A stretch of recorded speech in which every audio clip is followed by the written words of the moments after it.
Peace Pockets was really an inspiration that came through the last summer. And as I just sort of sat with it and contemplated it, what came forward was this idea of these deep listening circles. And I drew on my background in spiritual psychology, social work, and NVC, which is nonviolent communication, to really craft and design this event today.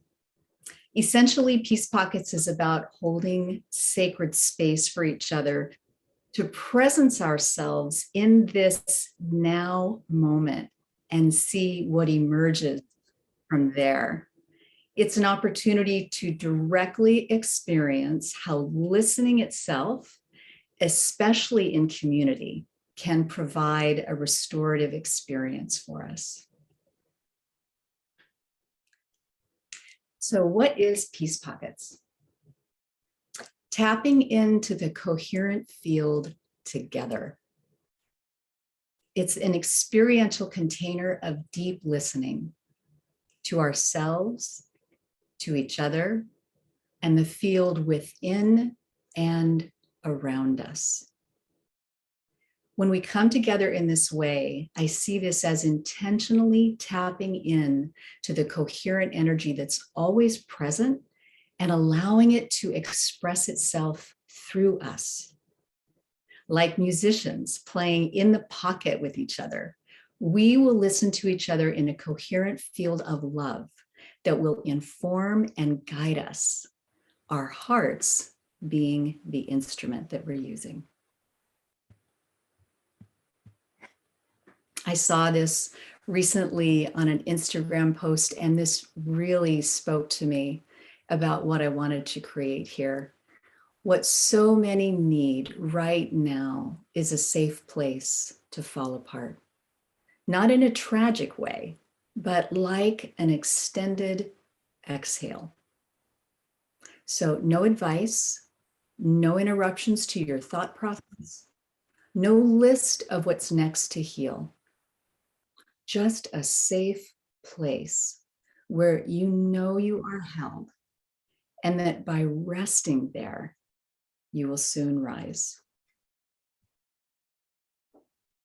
So the fundamental premise that Peace Pockets is based on is that we are spiritual beings having a human experience. And as such, we have all of the inner resources necessary to effectively respond to what's happening in our lives. And I would add to that, given the right conditions. So creating the container. We're going to go into breakout rooms of 3 people each, and I call them trios. I'll give you a little bit more information about how those will go in another slide.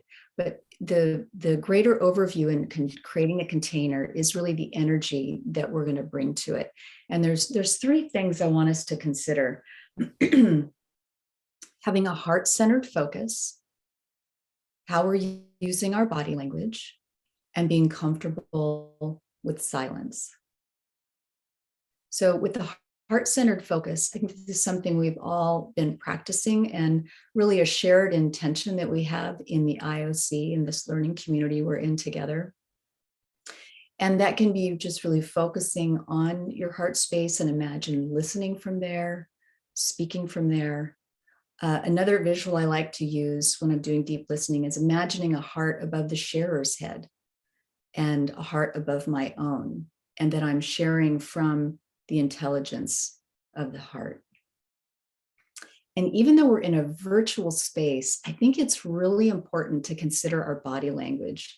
I really encourage us while we're in our listening circles to be facing the camera directly and have an open body posture. So uncrossed legs and arms, looking directly forward, making eye contact with our group in the breakout room.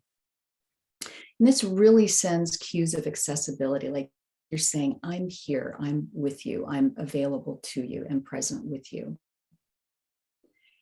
And being comfortable with this silence. I love how Maria brought this in right in the beginning in her beautiful share about yeah, she was just tapping into the silence in that moment to see what was authentic for her right then. So if someone in your group is sharing and there's a pause in what they're saying, we really want to allow for that, just to take a breath and really rest in the silence. The beauty of that is then we're creating a space for something new to emerge, something that we didn't know before. And that's one of the exciting things about coming together in this way, creating this kind of a sacred container, holding this space for each other. New things can emerge that can inform us, that can heal us, and that can nurture us. So this is really about how we're being with each other. And these are just some tips and things to consider. In the Chinese language, the word listen uses the symbols of ear and heart. We not only want to listen with our ears, which is what we're used to attuning to, but also listening with the heart. The heart has an intelligence of its own and will hear things that the ear will not. When we are focused in our hearts and present in our body, we are broadcasting cues of accessibility to the person who is speaking. That's why it can be so powerful for us to drop our attention into the heart space. And in what Teresa's invited us to do, for those of you that are in the deep dive retreat, to really focus on the bottom of our feet, like to bring that attention and that awareness all the way through so that we're really here with each other, not just stuck in our minds. To listen is to be embodied and feel the vocalizations of the other person. I don't know if you've had the experience of not only hearing what someone is saying, but perhaps actually feeling a sensation in your body when someone is speaking to you. That's information. Those can be important cues that we can learn how to use to really up-level our communication and connection with each other. So really listening is far more than hearing. It's how we are being with each other. It's the quality of our attention. And it's also how our body responds in that communication.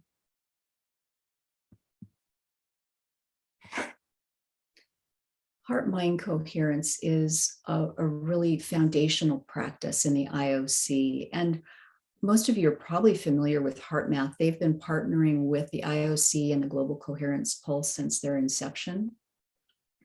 And they have shown us scientifically that when we are in a state of coherence, we influence those around us to go into coherence as well. So when we come into the shared space, when we're in this container together, we are cultivating our mind-heart coherence. We have the ability to affect the other people that we're listening, that we're sharing with. It's like magnifying the field and giving us even greater access to a deeper, richer, more connected sense of coherence with ourselves and one another. And this is, like, from my perspective, the beauty of coming together intentionally in this way is that we're really saying yes to being informed by the field in this present moment.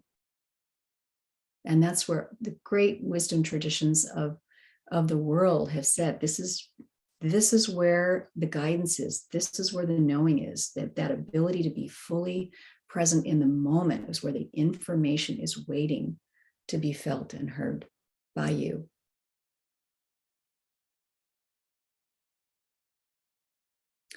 Your loving, coherent presence is the most powerful energy you bring to any encounter.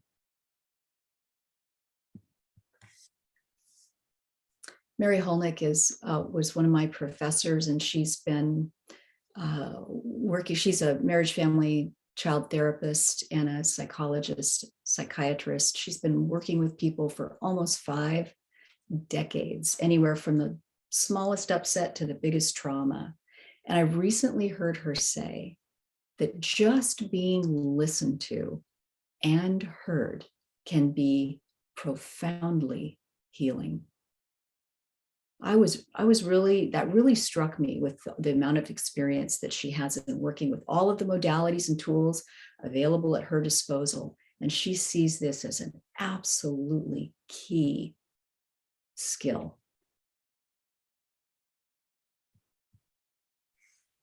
So let's talk about the process once we're in our breakout rooms together.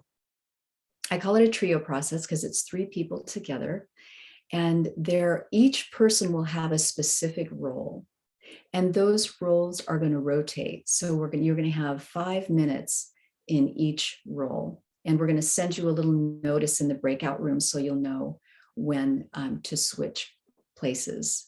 So there'll be the primary sharer, the person that's doing the sharing. There'll be a primary listener, and there'll be a witness, what I call a witness. For the sharer, really the most potent way to use this time is to take a moment to tune in to yourself, into your mind and your body, and share what's most alive in you in that moment. So whatever is upmost in your mind and heart, that is the inroad to what your soul is guiding you to share in this unique moment in time. You will be amazed at what something very simple can bring forward for you. Noticing a sensation in the body and speaking to it. I had an experience recently when I was in a listening circle.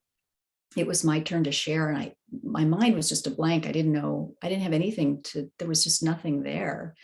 And I said that to the group, and then I was like, you know what? But I'm noticing I've got like this little sensation in my tummy. So maybe what I'll do is just speak from that place. I'll just give it a voice. And so I just began to speak from that sensation, even just started describing it. Oh, it's right here, and it's tiny, and it's this and it's that. And and then some sadness came forward, and I started to share about that. It ended up being one of the most profound shares that I'd ever tapped into for myself. And it came from such a small little sensation that I had no thought or feeling attached to. So that can be the power of tuning into the moment and giving a voice to what's present for you. As the primary listener, you're going to be embodying a loving focus, giving the sharer your full attention. I want you to think of the person sharing as the precious presence of God, that they have all the answers within them, so there's no need for advice giving here. So we're really not going to, as the listener, we're really not going to be asking questions or adding any information or our own stories and experience. We're really going to be fully in the listening process. Just know that all is well, that the person before you has all of the answers within them. So there's no need, again, for advice giving. As a listener, you can nod your head to let them know that you're actively listening. You can say, even I hear you. You can ask the leading question, something like, well, tell me more about that. That'd probably be the extent of what you'd want to ask. Tell me more about that. So this is really a non-intrusive way to let the sharer know you're actively listening, you're fully with them, and the floor is theirs. It gets to be fully their experience.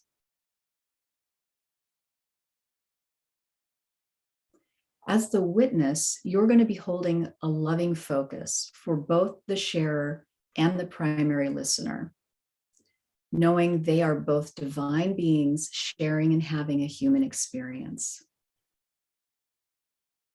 Know again, there's all is well. There's nothing wrong, nothing to fix, no problem to solve, only presence. The acknowledgement of God's precious presence in this human experience. So I think of this as like you're a battery of loving. You're really amplifying and holding this sacred space as the person shares and the other person is the primary listener. And so imagine when you're in these rooms, that you're in maybe a beautiful room together. The three of you are sitting in chairs and you're all facing one another, almost like in a little circle. And when you get into the breakout room, decide who would like to share and who will be the listener and who will be the witness to start. And when you get the little banner across the top at 5 minutes, then just go ahead and complete your thought or your sentence, and then move into the next role. And there's a particular order to the rotation that's important. So if you've been sharing, you're going to move into the witness position and then just be holding like a battery of loving for the other two. If you were just in the witness chair, you're going to rotate into the listener chair, and you'll be the primary listener. And if you've been the primary listener, you're going to shift into sharing.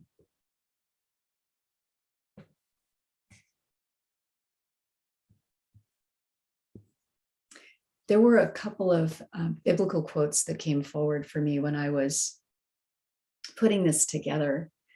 Where two or more are gathered, there am I. And when I think of this as when two or more are gathered intentionally in the awareness of this greater presence, that greater presence is amplified and makes itself known. And that's what we're doing with each other today. And the other one was be still and know that I am God. This quality of stillness, it's the quality of presence. And that greater I am that resides in all of us can make itself more fully known to us.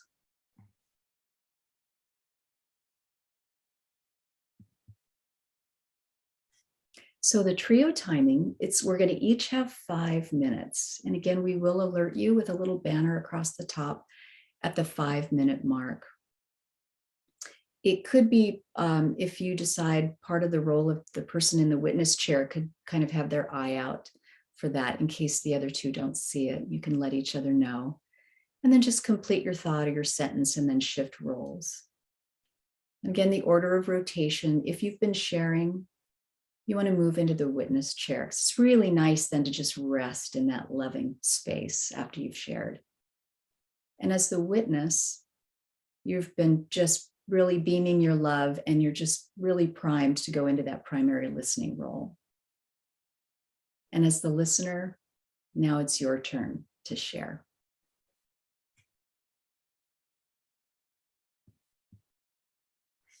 So again, in those roles, if you're listening, you are primarily listening. You're holding in the loving, seeing this beautiful person before you that has everything that they need within them, and you're giving them the space to express what is most important in that moment.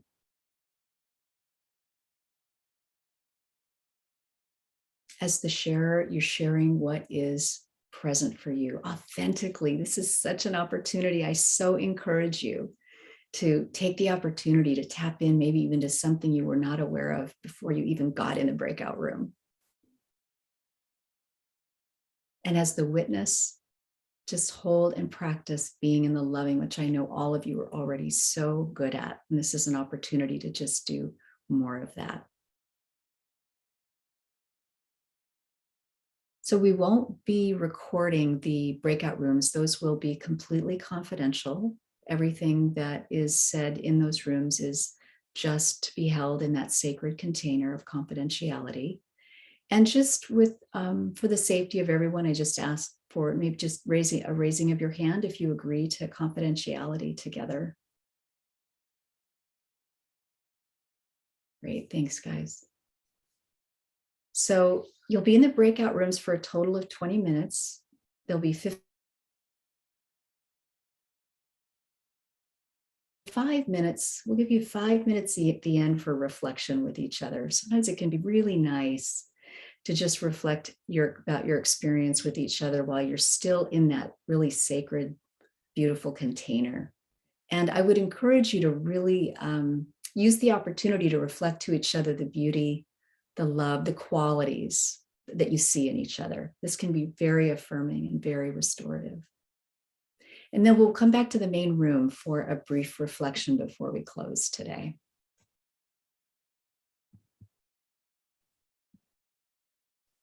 And just another reminder about how we're being with each other. This isn't about fixing anyone's problems. You don't have to save them, heal them, or get them to take on your favorite metaphysical beliefs, theories, and techniques. I know it can be so tempting because we all come to this with a lot of wisdom and a lot of information. This is really an invitation to just drop into this now present coherent moment and see what presents itself for each person uniquely. Just be there with them so that they feel felt and understood. Bear witness to their organic wisdom as it calibrates, reorganizes, and emerges. I love that.